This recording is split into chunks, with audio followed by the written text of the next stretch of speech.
News first channel ಹಾಗೂ ಡಿಜಿಟಲ್ನಲ್ಲಿ ಜಾಹೀರಾತು ನೀಡಲು ಈ ನಂಬರ್ಗೆ ಸಂಪರ್ಕಿಸಿ.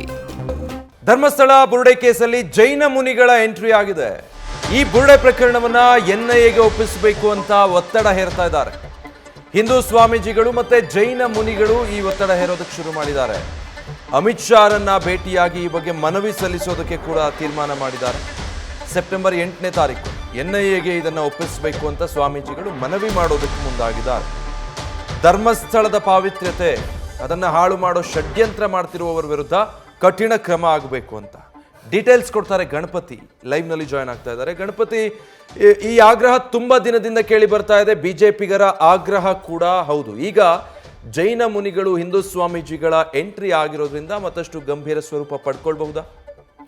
ಖಂಡಿತ ವಿಜಯ್ ವೀರಪ್ಪ, ಈಗಾಗಲೇ ಧರ್ಮಸ್ಥಳದ ವಿರುದ್ಧ ನಡೆದಂತಹ ಷಡ್ಯಂತ್ರ ಇರ್ಬೋದು, ಪಿತೂರಿ ಇರ್ಬೋದು, ಇದಕ್ಕೆ ಸಂಬಂಧಪಟ್ಟಂತೆ ಈಗಾಗಲೇ ರಾಜ್ಯ ಸರ್ಕಾರ SIT ರಚನೆ ಮಾಡಿದ್ರೂ ಕೂಡ ಇಲ್ಲಿರುವಂತಹ BJP ನಾಯಕರ ಒಂದು ಆಗ್ರಹ ಇತ್ತು, ಇಲ್ಲ ಇದು NIAಗೆ ಕೊಡಬೇಕು ಅನ್ನೋದು ಲೆಕ್ಕಾಚಾರ ಇತ್ತು.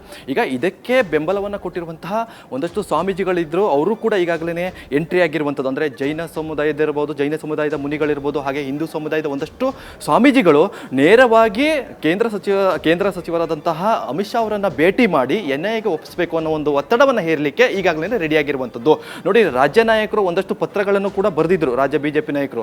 ಅದರ ಜೊತೆಗೆ ಈಗಾಗಲೇ ಜೈನ ಮುನಿಗಳು ಕೂಡ ಎಂಟ್ರಿ ಆಗಿರುವಂಥದ್ದು. ನೋಡಿ, ಇವತ್ತು ಹಿಂದೂ ಸಮುದಾಯದ ಒಂದಷ್ಟು ದೇಗುಲಕ್ಕೆ ಅಪವಿತ್ರವಾಗಿದೆ, ಷಡ್ಯಂತ್ರ ಆಗಿದೆ, ಪಿತೂರಿ ನಡೀತಾ ಇದೆ.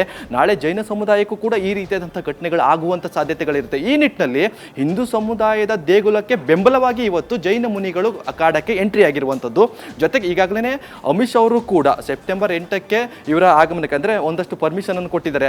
ಸೆಪ್ಟೆಂಬರ್ 8ನೇ ತಾರೀಕರಂದು ಈ ಸಮುದಾಯದ ಸ್ವಾಮೀಜಿಗಳು ಹೋಗಿ ಅಮಿತ್ ಶಾ ಅವರನ್ನು ಭೇಟಿ ಮಾಡಿ ಇದು ಒಂದಷ್ಟು ಪ್ರಕರಣಗಳ ಬಗ್ಗೆ ಒಂದಷ್ಟು ಸಮಾಲೋಚನೆಯನ್ನು ನಡೆಸಿ ಇದನ್ನು ನೇರವಾಗಿ NIAನೇ ತನಿಖೆ ಮಾಡಬೇಕು ಅನ್ನೋ ಲೆಕ್ಕಾಚಾರದಲ್ಲಿ ಒಂದಷ್ಟು ಒತ್ತಡವನ್ನು ಹೇರಲಿಕ್ಕೆ ಈಗಾಗಲೇ ತಯಾರಿಯನ್ನು ಮಾಡಿಕೊಂಡಿರುವಂಥದ್ದು. Vijay, thank you Ganapati.